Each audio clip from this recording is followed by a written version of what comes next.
Bonjour Alexandre Stefanesco. Bonjour Irina Dubois. Vous êtes un Français installé à Russie depuis 16 ans. Vous avez entamé votre carrière dans le recrutement il y a très longtemps et c'est comme ça d'ailleurs qu'on a fait connaissance il y a presque 16 ans maintenant. Vous êtes fondateur du concept Ruspatriation, on va en parler. Nous avons également brièvement parlé de ce projet, tout juste un an. Et moi, j'invite tous les auditeurs à visionner cet échange qu'on a fait avec 3 Français vivant à Moscou, justement. C'est pour la 3e fois depuis le début du conflit en Ukraine que je suis à Moscou. Et c'est vrai que je vois la différence dans l'ambiance dans cette ville. Certes, on est en plein cœur de Moscou, en vacances, mais c'est plus léger, c'est plus spontané. Que pensez-vous de ça? Est-ce que vous pensez, quel regard, puisque vous côtoyez les moscovites et notamment les Russes ou lambda, quel regard porte le moscovite moyen sur ce conflit en Ukraine? Comment il est perçu en Russie? Et ce qu'il pense de ce qui se passe dans le monde à cause de tout ça? Alors, je crois qu'il y a 2 moments, 2 périodes. La première, c'est quand ça a commencé, tout le monde était sous le choc, on va se le cacher, en Russie comme ailleurs. Et donc, les gens sont un peu inquiétés, fondamentalement, logiquement. Il y a une espèce de sensation globale que ça allait pas durer longtemps. Donc, on s'est dit, il y a une forte secousse, mais elle va être provisoire. Après, les gens commencent à comprendre que ça durait. Et donc c'était parti pour durer. Après, il y a eu une mobilisation en Russie, à l'automne 2022, qui a en fait généralisé le conflit dans la tête des gens. Parce que jusqu'à la mobilisation, ça concernait pas les gens. Peu les gens.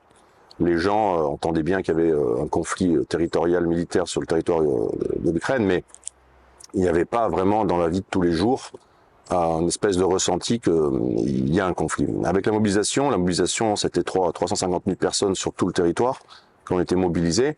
Eh bien, chaque famille a été directement ou indirectement concernée. Donc, la dimension, le ressenti que ce conflit est là a touché tout le monde. Tout le monde a un proche qui. Donc, ensuite, il y a des décès, ensuite, il y a des blessés, ensuite, il y a ci. Voilà. Donc, globalement, en 2022, on va dire que l'ambiance des moscovites était plutôt il y avait du stress et de l'inquiétude. Et puis en 2023, les choses ont changé. Ça s'est inversé. Les gens ont compris qu'ils allaient vivre avec ça. Plausiblement, les nouvelles en 2023 du front sont devenues bien meilleures.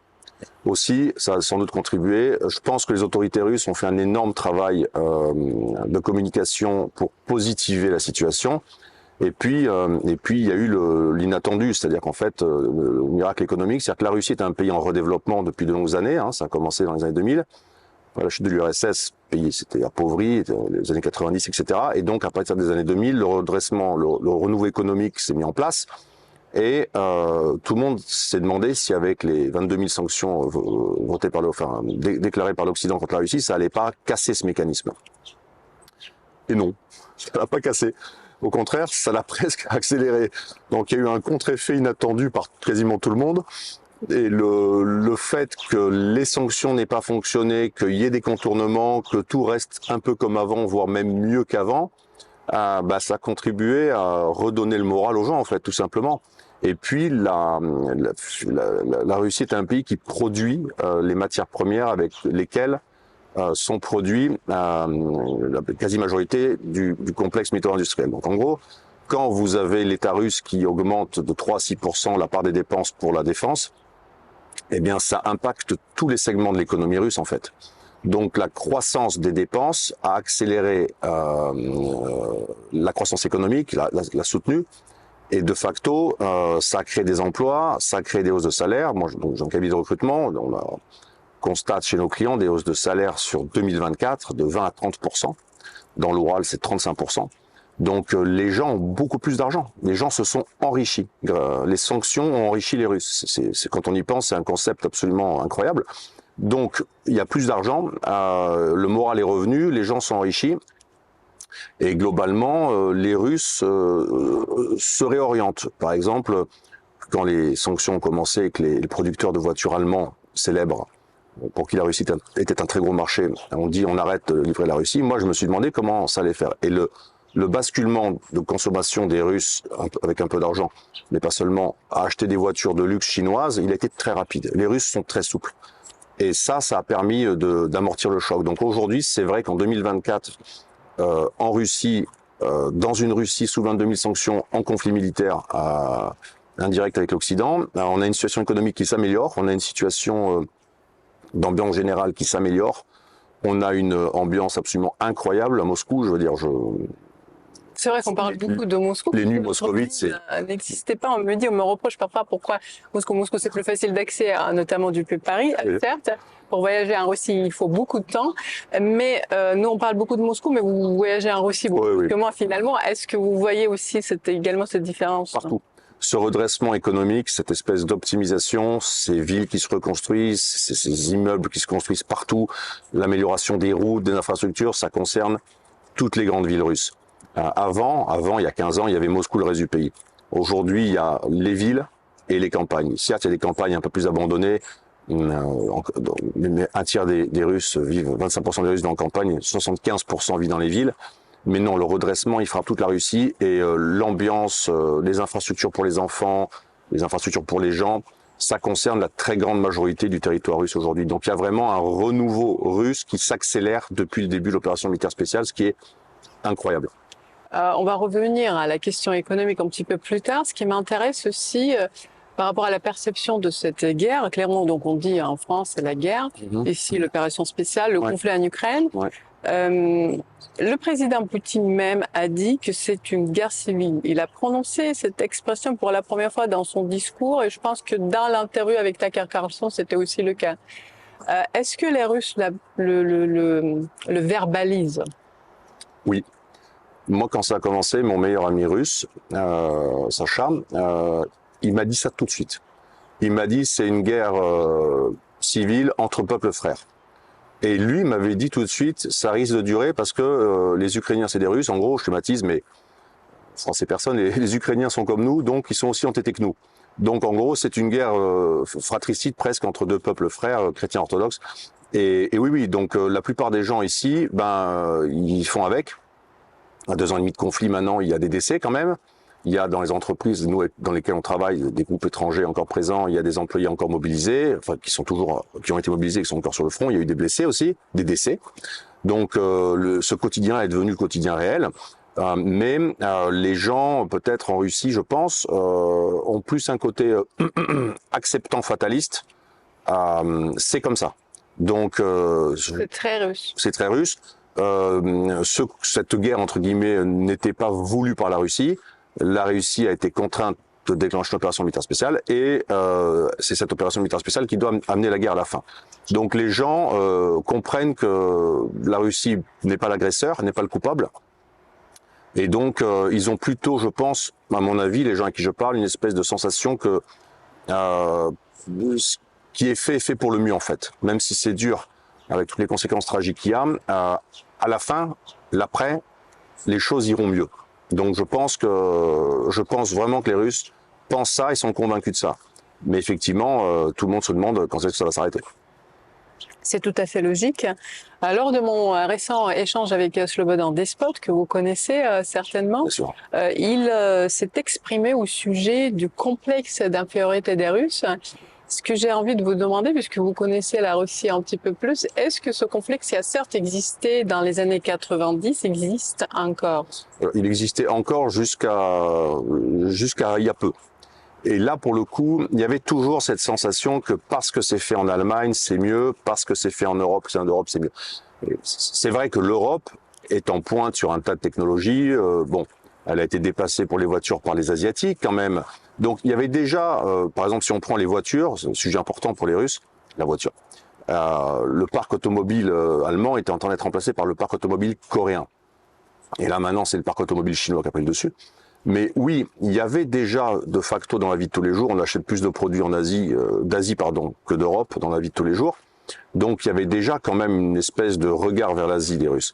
Mais aujourd'hui, je pense qu'avec l'opération militaire spéciale et l'espèce de confrontation avec l'Occident, oui, moi je sens que ce complexe, qui était en décroissance quand même, là a pris un coup et qu'il est beaucoup moins présent maintenant dans la tête des gens. Les gens ont fait une coupure. Je pense encore une fois que les autorités russes ont vraiment bien travaillé la communication. Il y a eu l'exposition Russie à Vedenka exposition Russie qui vient d'être arrêtée malheureusement, mais depuis 5 ou 6 mois, depuis octobre, avec vraiment la présentation de stands sur la culture russe, les régions russes, les traditions russes. La Russie a une famille, 2 familles au pluriel. Je crois que près de 15 millions, 20 millions, 30 millions de Russes l'ont visité. Et moi, je l'ai fait 5 fois. C'est la chose la plus incroyable que j'ai vue de mes yeux.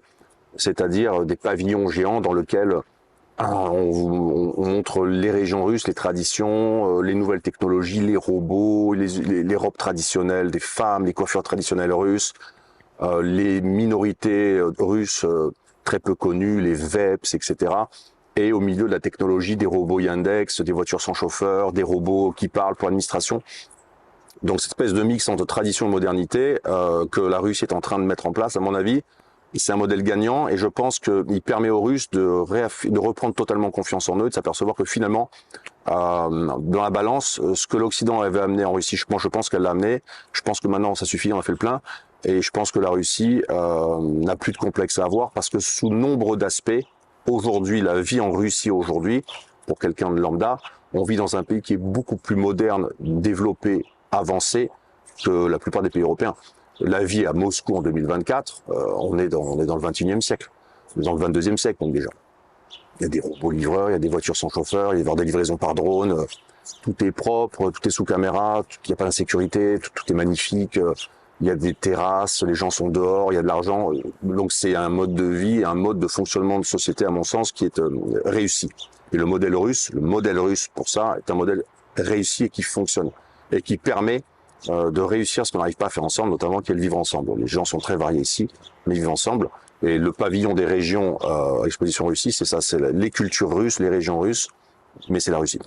Qu'est-ce que vous dites à ces personnes-là? Parce que lors de notre dernier échange avec Gilles Rémy et vous, également il y avait le représentant de Barnes, oui. On m'a dit oui, de toute façon ils ne peuvent pas dire autre chose puisqu'ils sont obligés de le dire, ils vivent en Russie, ils travaillent, il faut être positif. Qu'est-ce que vous dites est-ce que vous critiquez la Russie parfois?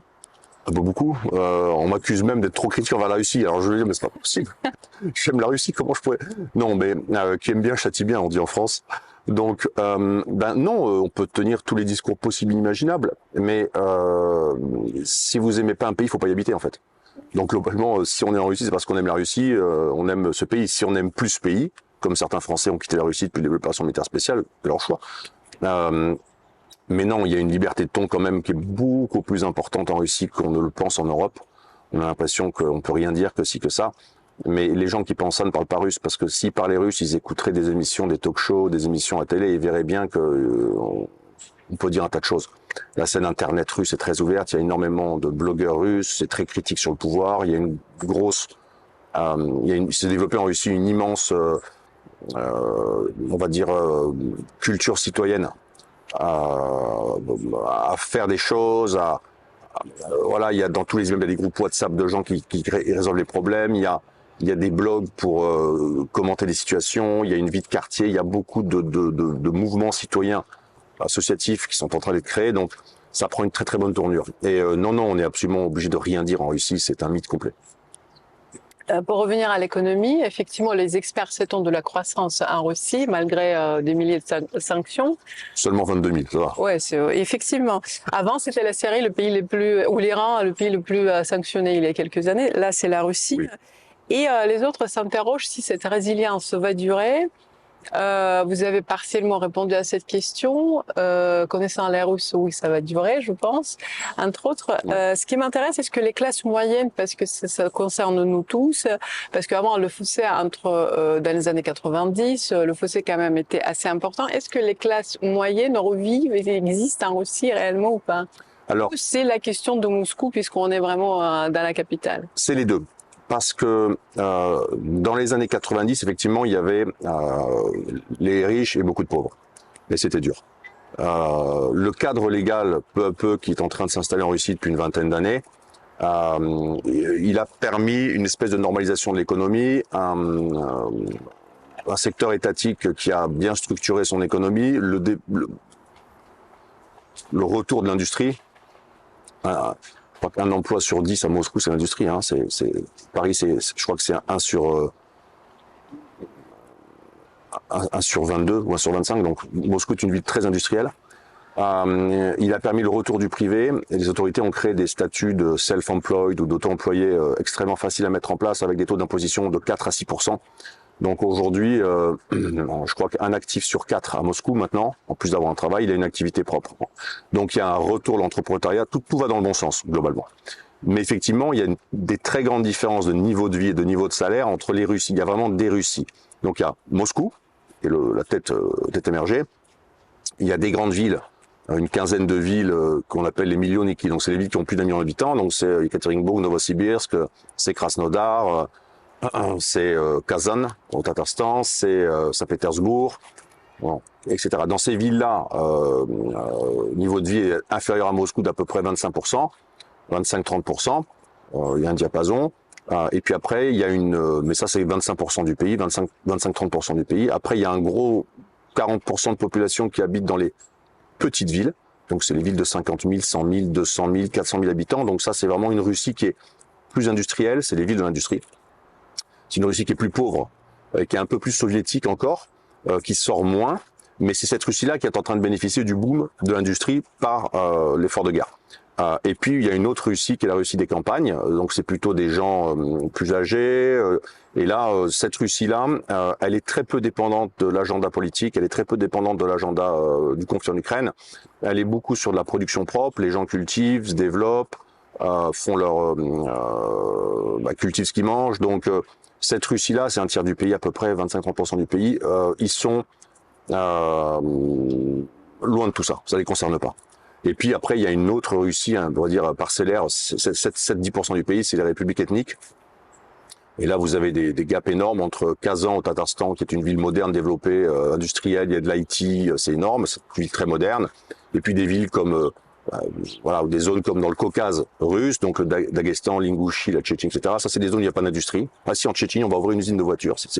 Mais c'est traditionnellement des zones qui sont sans industrie. Et qui sont portés par le budget moscovite. C'est Moscou qui les nourrit. Mais ces zones ont participé activement à l'effort de guerre du point de vue humain, et donc là aussi la relation a changé.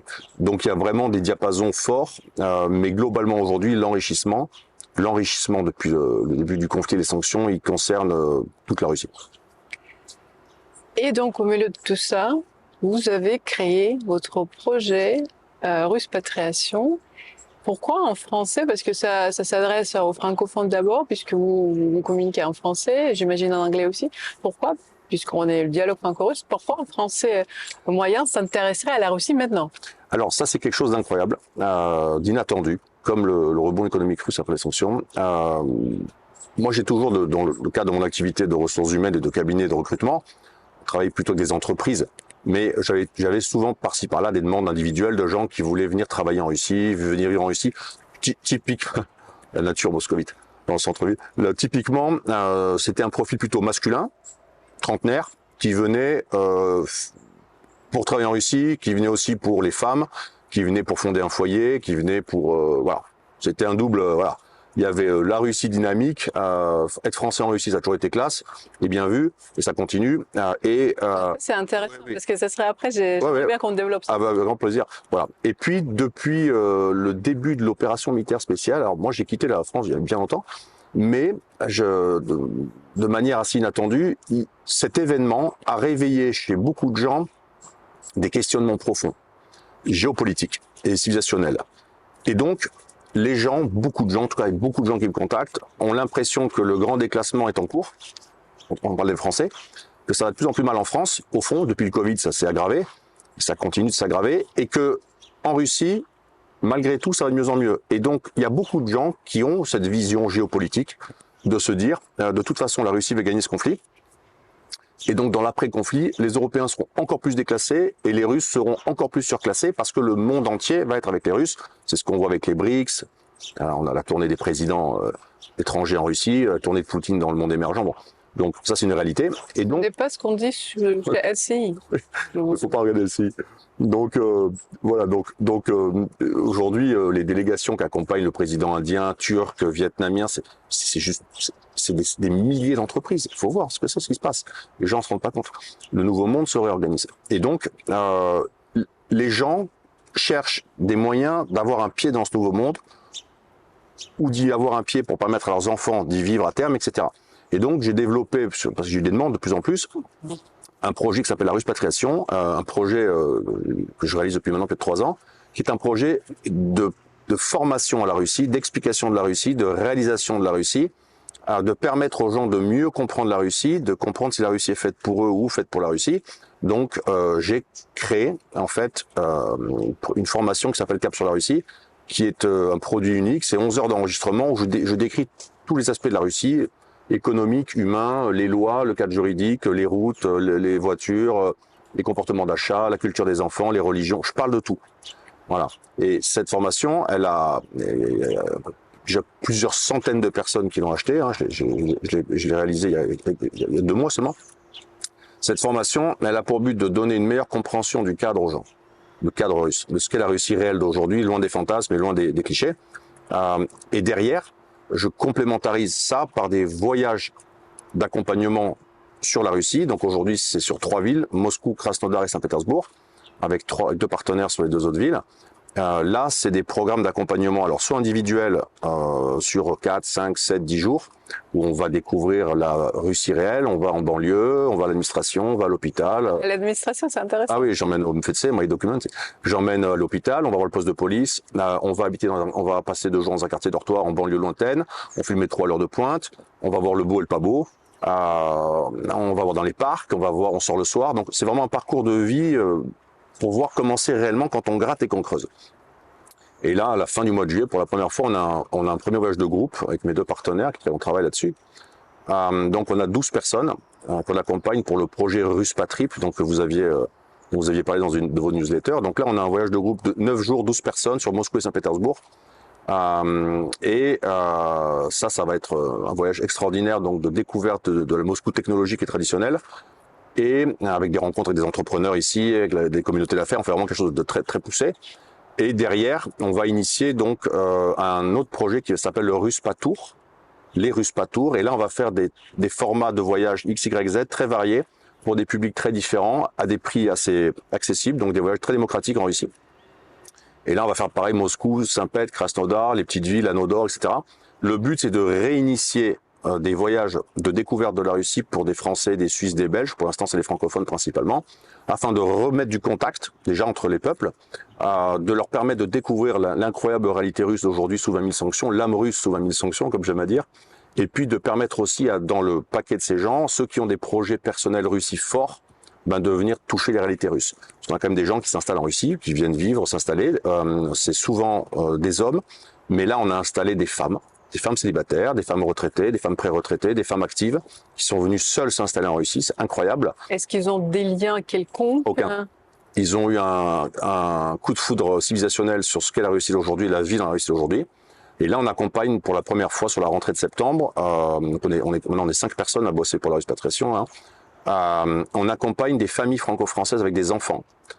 Et donc, nous avons créé, j'ai créé avec mon épouse qui travaille avec moi sur ce projet, on a créé un programme spécial avec une école privée russe, un programme que pour les enfants francophones, donc belges, suisses, français, canadiens, etc. Un programme de russification linguistique accélérée et un programme de podgotovka, donc de préparation au système scolaire russe. Parce que l'idée de ces familles, c'est de mettre les enfants dans le système scolaire russe pour qu'ils aient un bac russe et que derrière ils fassent des études supérieures en Russie. Donc là, on a créé ce programme, il n'a jamais existé en Russie non plus, je pense. Et on va, à la rentrée de septembre, on a nos 5 premiers enfants français qui vont commencer une scolarité dans le système scolaire russe. Donc c'est vraiment quelque chose d'incroyable et c'est vraiment du réel. C'est-à-dire qu'il y a vraiment des gens qui viennent maintenant s'installer en Russie, des gens qui viennent visiter la Russie, qui ont un coup de foudre, qui disent « Ok, je m'installe en Russie, je veux faire ma vie en Russie ». Il y a le contingent d'hommes qui vont refaire sa vie en cherchant une épouse russe, parce que les femmes russes sont quand même plus belles, un peu plus traditionnelles sous beaucoup d'aspects, donc elles sont un réservoir de valeur valable pour un homme qui veut faire un foyer sain. Mais il y a aussi vraiment des gens qui viennent pour la dimension économique, des gens qui viennent pour la dimension civilisationnelle, des gens qui viennent parce qu'il y a la religion qui est là, qui existe, il y a encore des églises pleines et des cloches, c'est un monde normal. Donc ils retrouvent peut-être une forme d'Europe ancienne qui sont peut-être connues pour les plus âgés, mais qui n'existe plus actuellement. Donc les gens qui viennent en Russie par le biais de la Ruspatriation, c'est réel, ça existe. C'est étonnant en même temps parce que je me demandais, je pensais initialement, et quand j'ai parlé avec quelques Français qui viennent au dialogue franco-russe, c'est souvent les personnes qui cherchent des racines puisque c'est aussi ceux dont les grands-parents avaient immigré au début du XXe siècle. Il y a aussi également des familles comme ça, Oui. tant que je sache. Mais comme vous dites, beaucoup de Français belges tout à fait qui n'ont jamais eu des liens directs avec la Russie. Et juste, moi je travaille avec un Autrichien qui est un Krasnodar et qui accompagne les germanophones. Il faut savoir que ce flux, ça ne concerne pas que les Français. Lui et son équipe, ils font la même chose que je fais avec les francophones, mais pour les germanophones. Sur juillet-août, ils accompagnent 74 familles.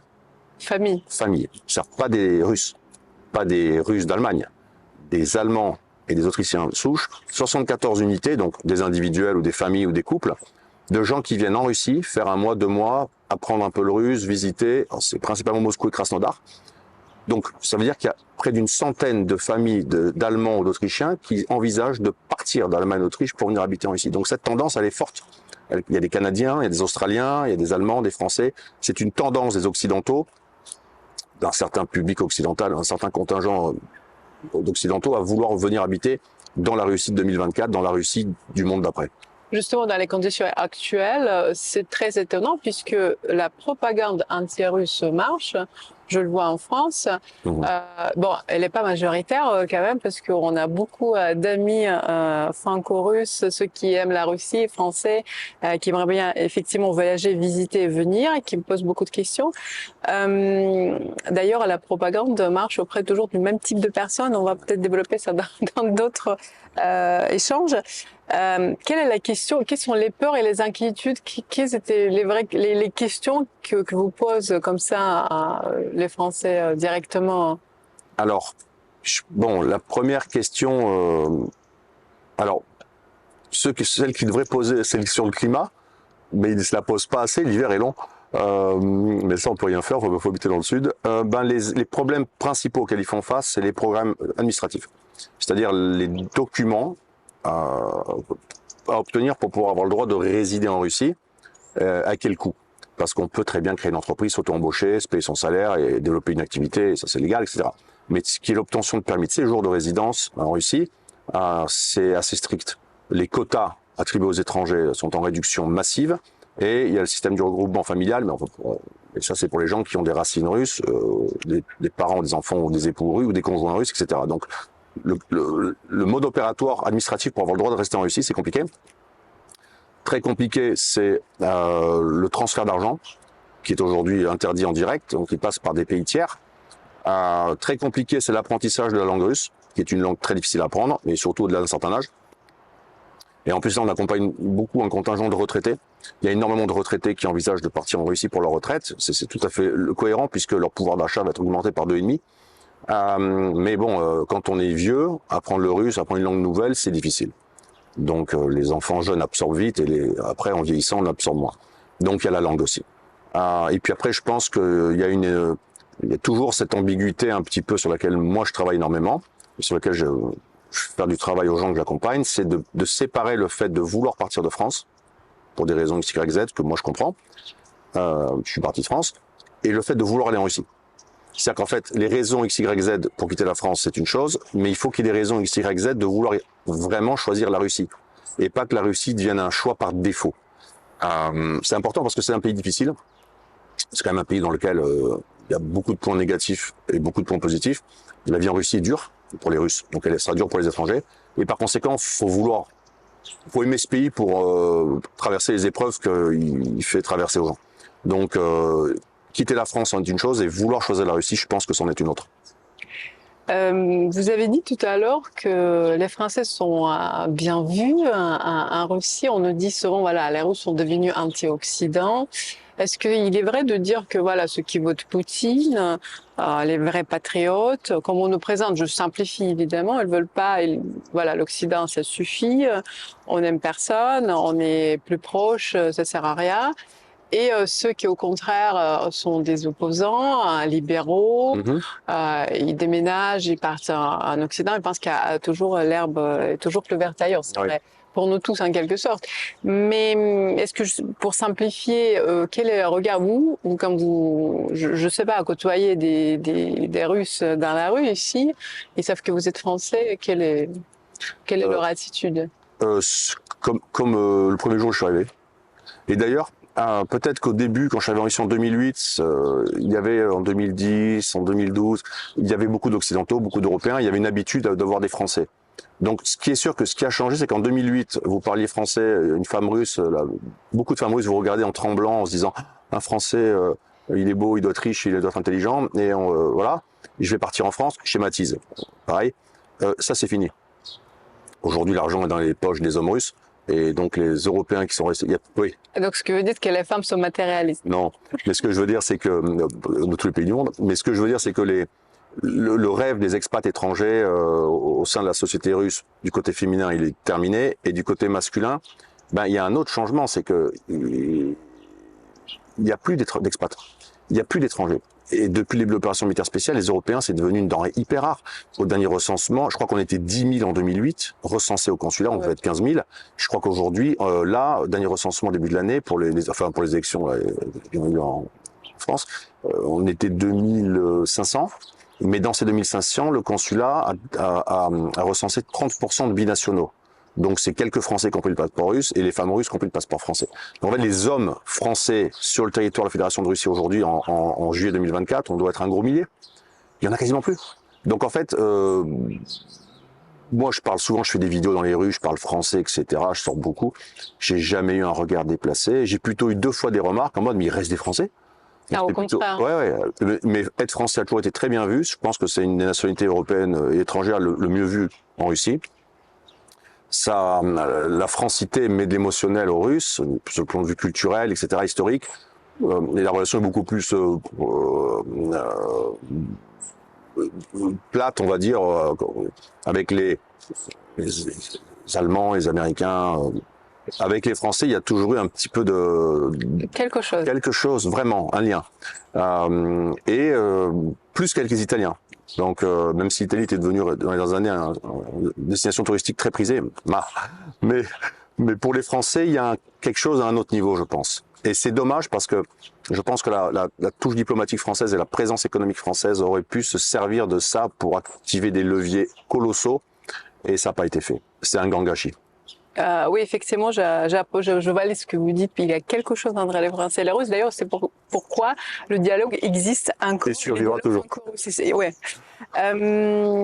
J'aimerais bien revenir rapidement. Vous vous souvenez, quand vous êtes venu à Paris il y a quelques années, vous avez présenté votre livre. Oui. Et notamment, vous avez beaucoup parlé de la démographie russe. Ouais. C'est un sujet clé qui reste important. Quelques mots sur ça, les dernières oui, statistiques. il faut faire des enfants dans ce monde. Et pour ça qu'en Russie, lundi dernier, c'était le jour de la famille, de l'amour et de la fidélité. Et 2024 est l'année de la famille. La Russie, elle n'a pas eu de chance parce que ils sont sortis de la Seconde Guerre mondiale avec beaucoup de pertes masculines. Donc ça a mis un impact très fort sur la démographie, qui prendra des générations à se rétablir. Hein. Ensuite, ils ont eu les années 90 où les hommes sont morts, beaucoup, par l'effondrement économique, par l'alcoolisme, par les mafias, par les guerres dans le Caucase, etc. Donc ils ont eu ces doubles impacts. Et puis dans les années 90, surtout, les femmes, logiquement, les femmes russes qui étaient seules, sans argent et dans une situation économique tellement terrible, on ne fait pas d'enfants. Donc aujourd'hui, on est au moment où les enfants qui ne sont pas nés dans les années 90 sont en âge de faire des enfants. Donc ce contingent de femmes, il est peu nombreux. Donc il y a peu de naissances. Donc là, on est dans la période la plus creuse. On est retombé comme en 1999, 2000, 2001 où il n'y avait pas d'enfants. Là, on est retombé dans la période creuse. Ce qui est surprenant, c'est que l'indice de fécondité va être cette année de 1,45 enfants par femme. Donc la Russie sera parmi les pays, si on compare avec l'Union européenne, en tête, avec la Roumanie, avec sans doute peut-être la Suède, etc. Mais la Russie aura plus d'enfants par femme que l'Allemagne, plus d'enfants par femme que la plupart des pays européens, que la Tchéquie, etc. La Pologne, que l'Italie, que l'Espagne. La France sera 1,6 seulement, donc on est plus si loin. Donc il y a toujours pas assez d'enfants en Russie, mais l'impact du conflit en Ukraine n'a pas, pour l'instant, porté atteinte au moral russe, n'a pas entraîné une chute des enfants. Ça reste comme avant, et ça se maintient même. Donc les cohortes de femmes en âge de faire des enfants, si on prend le point central d'âge de 30 ans, elles sont en diminution de 3,5% par an. Ça va durer jusqu'à 2027-28 à peu près, puisque 28 ans sera l'âge du premier enfant pour des femmes qui sont nées en 2000, et après 2001, 2002, il y a de plus en plus de naissances, donc il y aura de plus en plus. Donc à partir de 2028, on repartira sur une tendance de naissance à la hausse très forte, très forte, jusqu'à 2045 à peu près. Mais il y a en Russie pas assez d'enfants. Il y a des raisons à cela. Hein. Il y a quand même 35% de la population qui vit dans une situation économique difficile. Il y a encore des gens pauvres. Il y a des problèmes de logement. Il y a beaucoup de problèmes de santé à cause du froid. Il y a beaucoup de donc il y a encore des difficultés à résoudre. Hein. Mais on va dire que la question démographique qu'on nous présentait comme étant la mort et la fin de la Russie, non, ce sera pas le cas. On va avoir une population qui va un peu réduire et un peu vieillir, mais peut-être moins vite que dans beaucoup de pays européens où il y a aussi une chute forte de la démographie, malgré une immigration soutenue. Mais on constate que dans le monde entier, la démographie baisse en fait, la naissance baisse partout. Donc la Russie s'en sort beaucoup mieux que beaucoup de pays asiatiques, que beaucoup de pays d'Amérique centrale, que beaucoup de pays européens vieillissants, catholiques, sur Chypre, l'Italie, l'Espagne, la Pologne. Donc finalement, peut-être que dans 5 ans, on s'apercevra que la Russie est sortie dans une situation démographique beaucoup plus normale et saine que beaucoup de pays occidentaux. Donc voilà, regard plutôt apaisé là-dessus. Vous comprenez ces Russes, les jeunes, surtout ceux qui ont 20, 30 ans, entre 20 et 30 ans, qui sont partis au début du conflit. D'ailleurs, il y avait pas mal de personnes qui sont parties. On me dit qu'ils reviennent. Vous avez les chiffres plus exacts là-dessus. Et la jeunesse moscovite, c'est une chose, mais la jeunesse russe en soi, est-ce qu'ils souffrent de la dictature en Russie? Ah oui, terrible. Non, évidemment que les Russes, aujourd'hui, un Russe moyen, si on peut qualifier un Russe moyen d'une ville russe, il est beaucoup plus libre qu'un Français moyen. Déjà, il est beaucoup plus libre dans l'expression politique. Il est beaucoup plus libre parce qu'il peut sortir se balader le soir sans se faire agresser. Pour les jeunes femmes, j'étais hier au parc Gorky, qui est un parc dans le centre. Il y a une zone dans les bois de bronzage. Il y a des filles topless en train de bronzer. Elles ont le téléphone portable posé à côté, l'iPhone 15. Elles dorment. Il y a rien qui est volé. Il n'y a pas d'insécurité. Donc, il y a une forme de liberté beaucoup plus forte dans la société russe aujourd'hui. Les jeunes et les jeunes Russes sont vraiment très libres. Mais au début du conflit, il faut bien comprendre que l'organe de recrutement, ce qu'on appelle le bureau militaire en Russie, le Voenkomat, c'est un organe assez soviétique encore. Donc des erreurs de dossier, il peut y en avoir. L'organe lui-même est poussiéreux. Donc les gens le savent. Et puis aussi, faut comprendre que à l'époque, il y a beaucoup de gens, ils ont fui le Voenkomat à l'époque. C'est-à-dire qu'en fait, ils ont obtenu un billet militaire dans les années 2000, acheté. Donc, vous êtes un Russe, vous voulez pas aller à l'armée, vous payez, on vous donne un billet militaire comme si vous avez fait l'armée, on met quoi dessus? Tankiste. Puis après, vous pouvez impressionner les filles. Oui, mais dans le fichier central, vous êtes tankiste. Et donc, quand la mobilisation commence et qu'on cherche des artilleurs et des tankistes, parce que c'est ce qui manque, on prend le fichier tankiste. Mais vous avez jamais vu de tank de votre vie. Il y a eu des cas comme ça qui sont sortis dans la presse, de gens qui ont avoué, qui ont dit, je suis sur le front. Je crois que sur les 270 mobilisés, d'ailleurs, il me semble que maintenant, il y en a plus de 200 000. Ils en ont envoyé déjà 50 000. C'est des erreurs de casting catastrophiques. Donc, il y a eu des décès, bien sûr, des blessés, mais il y a eu aussi des gens qui ont été renvoyés. Donc, il y a eu tout ça. Il y a des gens qui ont eu peur. Il y a beaucoup de gens qui sont partis dans les pays tiers. Moi, j'ai vu ça en Arménie où je vais souvent. C'était blindé de Russes. Non, c'est fini. Les gens reviennent peu à peu. Ils reviennent peu à peu parce que vivre dehors, c'est compliqué. Il faut pouvoir bosser. Il faut de l'argent. Que finalement, le niveau de vie que vous avez dehors est pas super. On vit mieux en Russie. Et que maintenant que le spectre de la mobilisation ou d'une deuxième mobilisation semble lointain, la confiance est revenue. Il faut bien comprendre, vous parlez des Russes de Moscou et des autres Russes. aujourd'hui, l'État russe a créé un système de volontariat en donnant des très gros salaires aux volontaires. Donc en fait, les hommes qui s'engagent, c'est des hommes qui partent de la Russie profonde dont je parlais précédemment, les petites villes et la campagne. C'est des gens qui ont des revenus de 200, 300, 400 euros par mois. Ils vivent comme ça, 30 000, 40 000 euros, 25 000 euros, ça existe vraiment. Et donc, ils font un an à l'armée, en Ukraine, en Nouvelle-Russie, et ils ont des salaires de 3 000 à 4 000 euros par mois. Donc, ils tiennent 12 mois, ça fait 40 000 euros.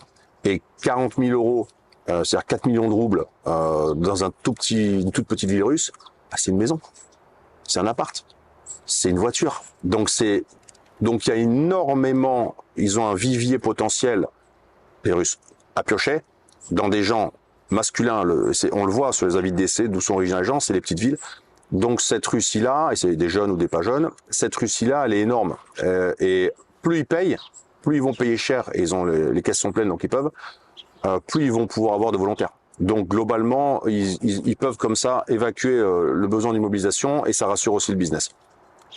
Vous avez parlé tout à l'heure de l'arme russe. Est-ce qu'il y a un durcissement dans le caractère russe depuis que vous êtes là? Moi, je trouve les gens beaucoup plus apaisés qu'avant en Russie. Les gens sont beaucoup plus sereins, beaucoup plus apaisés, beaucoup moins en conflit. Tout s'améliore, l'administration c'est plus facile, la route ça va mieux, donc il y a moins un stress j'ai l'impression, de tension face au monde extérieur, comme on le ressent en Russie.